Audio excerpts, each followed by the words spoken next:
Avez-vous déjà contemplé, avec une pointe d'émerveillement, ces êtres rares qui, sans élever la voix ni verser une larme, semblent orchestrer leur univers avec une maîtrise presque surnaturelle? Ils ne s'épuisent pas en cris, ne s'abaissent pas à supplier, ne cherchent pas à convaincre. Ils se contentent de s'éclipser, de poser un silence si dense qu'il en devient palpable, un silence qui agit comme une onde de choc. Et là, dans cet instant suspendu, tout bascule. L'énergie de la pièce se métamorphose, les certitudes s'effritent, les regards s'affolent, les cœurs s'emballent. Les gens, soudain désorientés, commencent à douter, à chercher, à tendre la main vers ce vide que ces âmes ont laissé derrière elles. Maintenant, fermez les yeux et projetez-vous dans cette scène.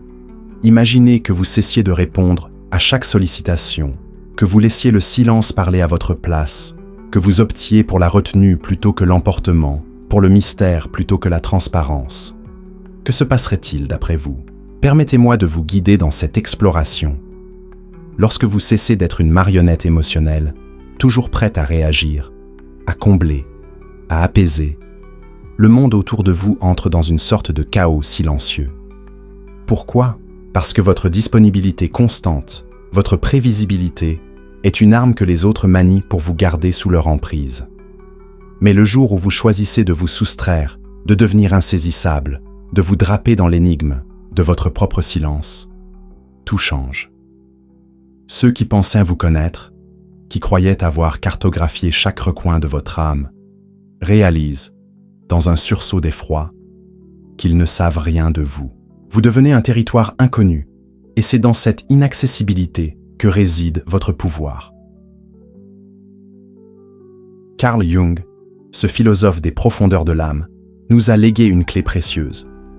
Tout ce qui nous irrite chez les autres peut nous conduire à une meilleure compréhension de nous-mêmes. Prenez un instant pour méditer sur cette idée. Quand vous vous retirez, quand vous cessez de répondre aux attentes, de combler les vides émotionnels des autres, qui s'agitent, qui s'irritent, qui tentent, par des provocations subtiles ou des accusations ouvertes, de raviver cette vieille flamme de votre réactivité. Ce n'est pas vous qui êtes en cause, mais eux, leur désarroi, leur colère, leur tentative désespérée de vous ramener dans leur jeu trahissent leur propre fragilité, leur propre besoin de contrôle. Et surtout, cela révèle une vérité implacable.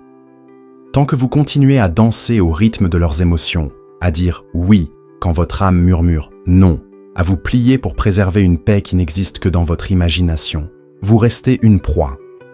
Chaque fois que vous réagissez par réflexe, chaque fois que vous donnez votre énergie à ceux qui ne savent pas la recevoir, vous vous videz un peu plus.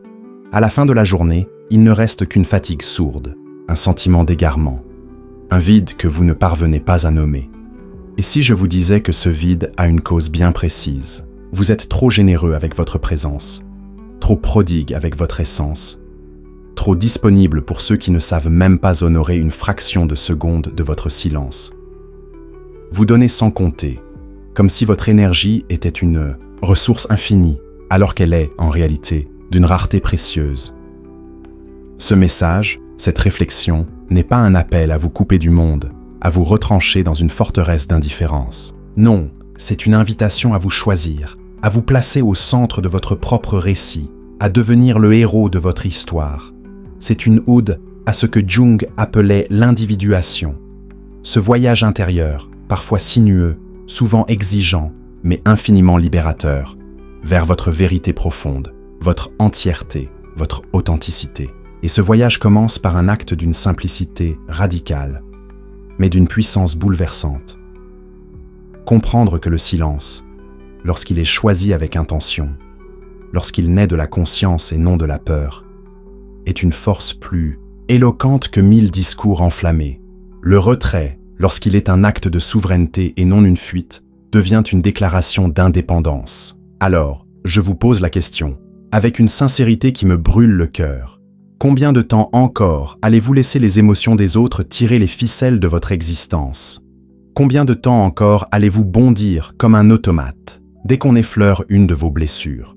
Peut-être est-il temps de couper ces fils invisibles, de vous retirer dans l'écrin de votre propre mystère, de redevenir une énigme.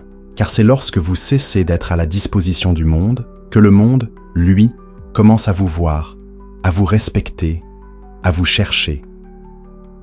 On vous a appris, dès l'enfance, à être toujours là, toujours disponible, toujours prêt à répondre, à plaire, à apaiser. On vous a conditionné à croire que votre valeur se mesure à votre capacité à dire oui, même quand chaque fibre de votre être hurle non. On vous a inculqué que l'amour, l'acceptation, la reconnaissance passent par cette disponibilité sans limite, comme si votre existence n'avait de sens qu'à travers le regard des autres. Mais permettez-moi de vous offrir une vérité que peu osent formuler avec une telle clarté. Cette disponibilité excessive n'est pas une couronne, c'est une cage.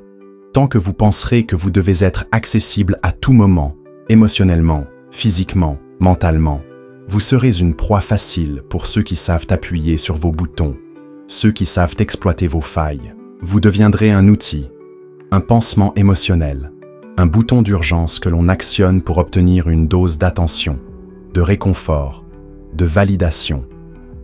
Et une fois la crise passée, on vous range sur l'étagère, jusqu'à la prochaine, urgence.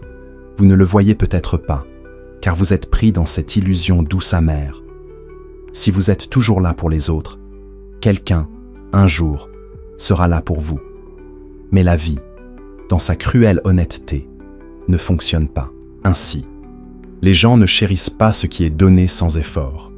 Ce qui est toujours disponible perd son éclat, devient banal, presque invisible. Ce qui est trop abondant devient un chiffon émotionnel, utilisé puis jeté.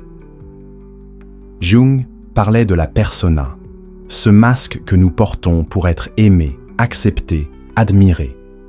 Ce masque, c'est ce qui vous pousse à dire « tout va bien » alors que vous suffoquez, à répondre à un message alors que vous n'avez plus une goutte d'énergie, à vous justifier comme si vous deviez rendre des comptes à la terre entière. Ce masque, c'est ce qui vous fait sourire quand vous voulez pleurer, expliquer quand vous voulez vous taire, donner quand vous n'avez plus rien à offrir.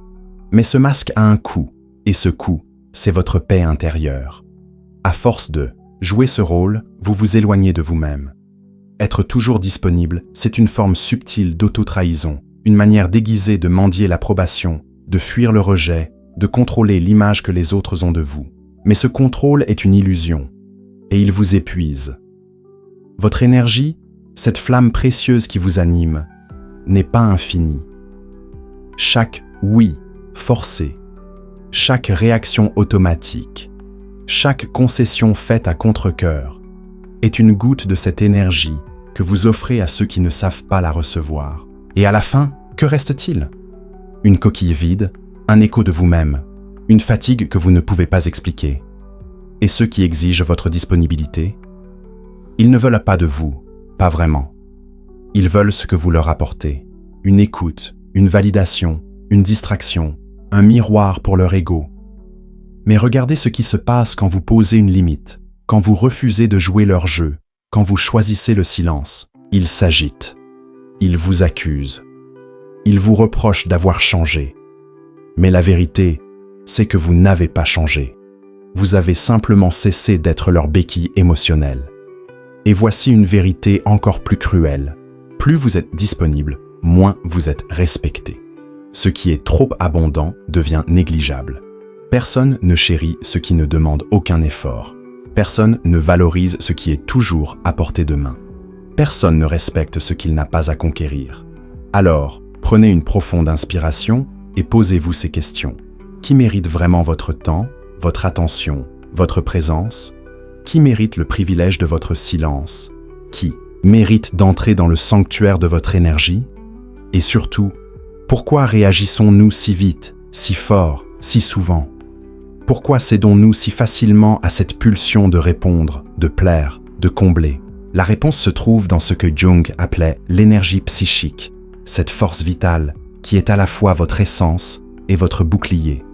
Cette énergie, c'est votre trésor le plus précieux, votre flamme intérieure, votre pouvoir originel. Si vous ne la protégez pas, si vous ne la canalisez pas, elle sera pillée par ceux qui savent en tirer profit, ceux qui savent transformer votre lumière en carburant pour leurs propres besoins. Dans la prochaine partie, nous plongerons plus profondément dans cette idée d'énergie psychique, car elle est au cœur de tout. Elle est la clé pour comprendre pourquoi vous réagissez, pourquoi vous donnez, pourquoi vous vous épuisez. Et surtout, elle est la clé pour reprendre le contrôle, pour devenir maître de votre propre royaume intérieur. Alors, restez avec moi, car ce voyage ne fait que commencer. Si ce message résonne en vous, si vous ressentez ce frisson de vérité, cette étincelle de réveil, je vous invite à cliquer sur le bouton d'abonnement et à rejoindre cette communauté de ceux qui choisissent de se libérer, de se retrouver, de devenir entiers. Merci pour votre présence, votre écoute, votre courage. Ensemble, continuons ce chemin vers une vie plus consciente, plus libre, plus authentique. Vous n'êtes pas seul dans cette quête, et chaque pas que vous faites vers vous-même est une victoire.